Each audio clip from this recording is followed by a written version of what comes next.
बहुत देर से अपनी बीवी प्रेमा को सचता संवरता देख बलवीर से रहा नहीं गया। उसने पूछा, क्यों जी, आज क्या खास बात है?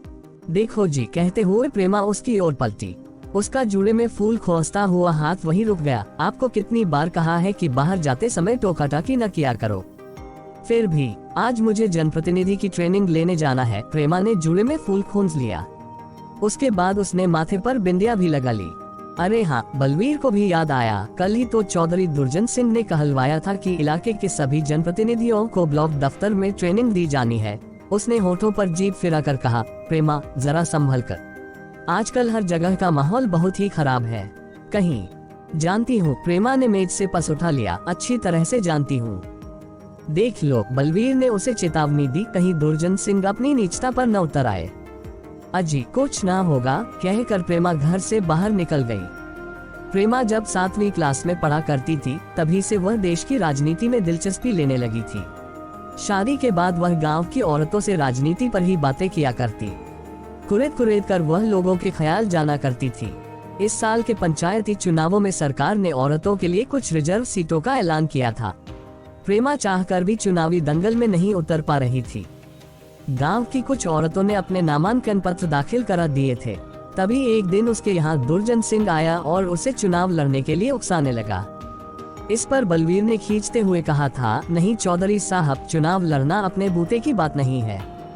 क्यों भाई? दुर्जन सिंह ने पूछा था। ऐसी क्या बात हो गई?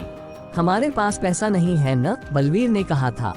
तू चिंता न कर, दुर्जन सिंह ने छाती ठोक कर कहा था। वैसे इस चुनाव में ज्यादा पैसों की जरूरत नहीं है, फिर भी जो भी खर्चा आएगा उसे पार्टी दे देगी। तो क्या ये पार्टी की तरफ से लड़ेगी? बलवीर ने पूछा था। हाँ, दुर्जन सिंह ने मुस्कुरा कर कहा था, मैं ही तो उसे पार्टी का टिकट दिलवा रहा हूँ। फिर ठीक है, बलवीर बोला था। इस प्रकार प्रेमा उस चुनावी दंगल में उतर गई थी। सच में चौधरी दुर्जन सिंह ने चुनाव प्रचार का सारा खर्चा पार्टी फंड से दिला दिया था। प्रेमा भी दिन रात महिला मतदाताओं से मुलाकात करने लगी थी। उसका चुनावी नारा था, शराब हटाओ, देहात बचाओ। चुनाव होने से पहले ही मतदाताओं की हवा प्रेमा की ओर बहने लगी थी। चुनाव में वह भारी बहुमत से जीत गई थी। एक उम्मीदवार की तो जमानत तक जब्त हो गई थी। तब से चौधरी साहब का प्रेमा के यहाँ आना जाना कुछ ज्यादा ही होने लगा था। गांव से निकलकर प्रेमा सड़क के किनारे बस का इंतजार करने लगी। वहां से ब्लॉक दफ्तर तकरीबन 20 किलोमीटर दूर था। बस आई तो वह उसमें चढ़ गई। बस में कुछ और सभापति भी बैठी हुई थी। वह उन्हीं के साथ बैठ गई। ब्लॉक दफ्तर में काफी चहल पहल थी। प्रेमा वहां पहुंची तो माइक से हेलो हेलो कहता हुआ कोई माइक को चेक कर रहा था। उस शिविर में राज्य के एक बड़े नेता भी आए हुए थे। मंच पर उन्हें माला पहनाई गई।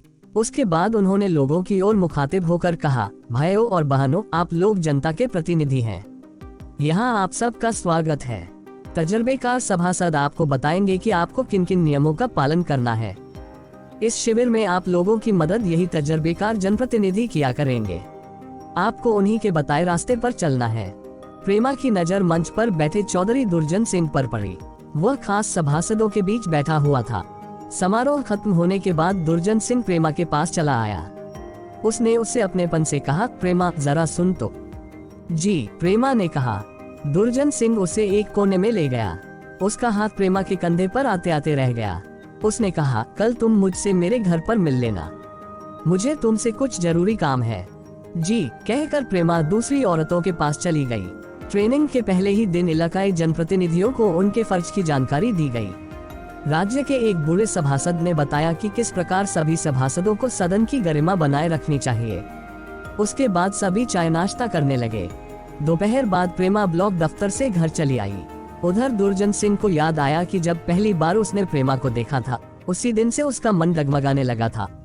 उसे पहली बार पता चला था कि देहात में भी हूरें हुआ करती हैं। आज दुर्जन सिंह बिस्तर से उठते ही अपने ख्यालों को हवा देने लगा। उसने दाढ़ी बनाई और शीशे के सामने जा खड़ा हुआ। 60 साल की उम्र में भी वह नौजवान लग रहा था। आज दुर्जन सिंह की बीवी पति के मन की थाह नहीं ले पा रही थी। ऐसे तो वह कभी भी नहीं सचते थे। आखिरकार उसने पूछ ही लिया, क्यों जी, आज क्या बात हो गई? क्या मतलब है तुम्हारा? दुर्जन सिंह ने मासूम बनते हुए पूछा। आज तो आप कुछ ज्यादा ही बंठन रहे हैं। अरे हाँ, दुर्जन सिंह ने मूंछों पर ताव देकर कहा, आज मैंने 2-3 सभासदों को अपने घर पर बुलाया है। उनसे पार्टी की बातें करनी है। फिर उनकी खातिरदारी कौन करेगा? चौधराइन ने पूछा। हम ही कर लेंगे, दुर्जन सिंह ने लापरवाही से कहा। उन्हें चाय ही तो पिलानी है ना, मैं बना दूंगा। ठीक है। चौधराइन भी बाहर जाने की तैयारी करने लगी। चौधराइन के बड़े भाई के यहाँ गांव में पोता हुआ था, उसे उसी खुशी में बुलवाया गया था। चौधराइन पति के पास आकर बोली, मैं जा रही हूँ। ठीक है। दुर्जन सिंह उसे सड़क तक छोड़ने चल दिया। जब मन करे तब चली आना। अब दुर्जन सिंह घर में अकेला ही रह गया। प्रेमा को उसने सोच समझ कर ही बुलाया था। वह बार बार घड़ी देखता और मन के लड्डू फोड़ता। दुर्जन सिंह ने अपने कपड़ों पर इत्र छिड़का और खिड़की पर जा खड़ा हुआ। सामने से उन्हें अपना कारिंदा मोर सिंह आता दिखाई दिया। दुर्जन सिंह ने उससे पूछा, हाँ भाई, क्या बात है?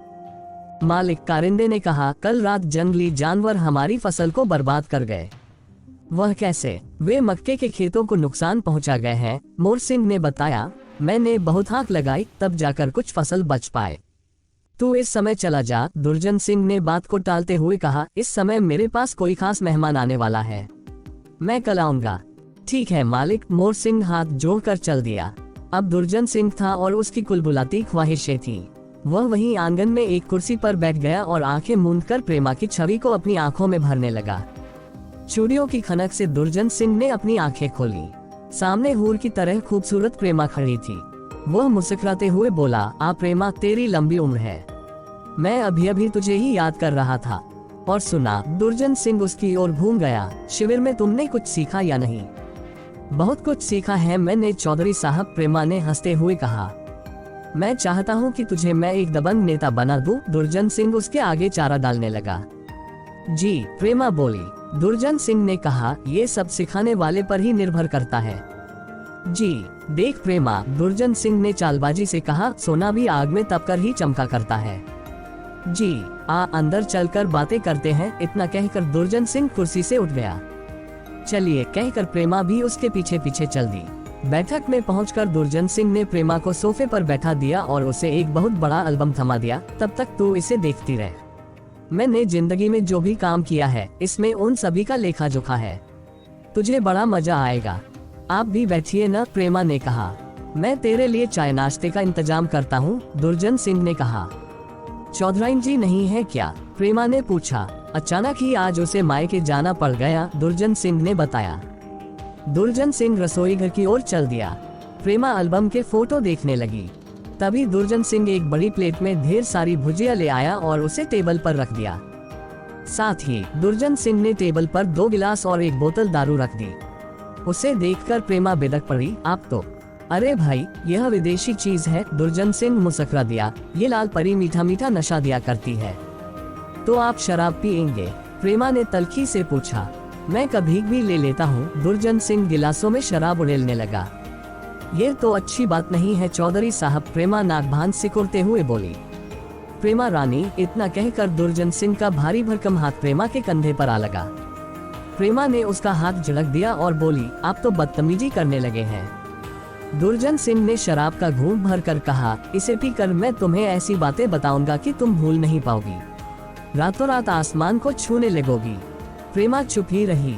दुर्जन सिंह ने उससे गुजारिश की, लो कुछ घूंट तुम भी ले लो, दिमाग की सारी खिड़कियां खुल जाएंगी। मैं तो इसे छूती तक नहीं, प्रेमा गुस्से से बोली। लेकिन हम तो इसे गले लगाए रहते हैं, दुर्जन सिंह उसे बरगलाने लगा।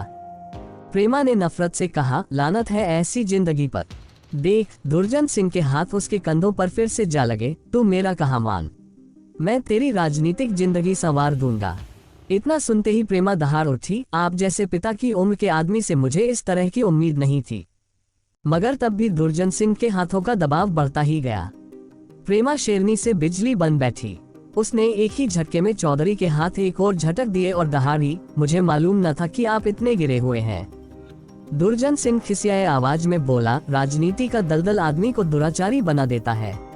तू मेरा कहा मान ले, तेरी 5 उंगलियां घी में रहा करेगी, तुझे लोग याद करेंगे। नहीं, प्रेमा जोर से चीख उठी, मैं अपने ही बूते पर एक दबंग नेता बनूंगी। इसके बाद वह झट से बाहर निकल गई। दुर्जन सिंह को लगा जैसे उसके हाथ से मछली फिसल गई हो।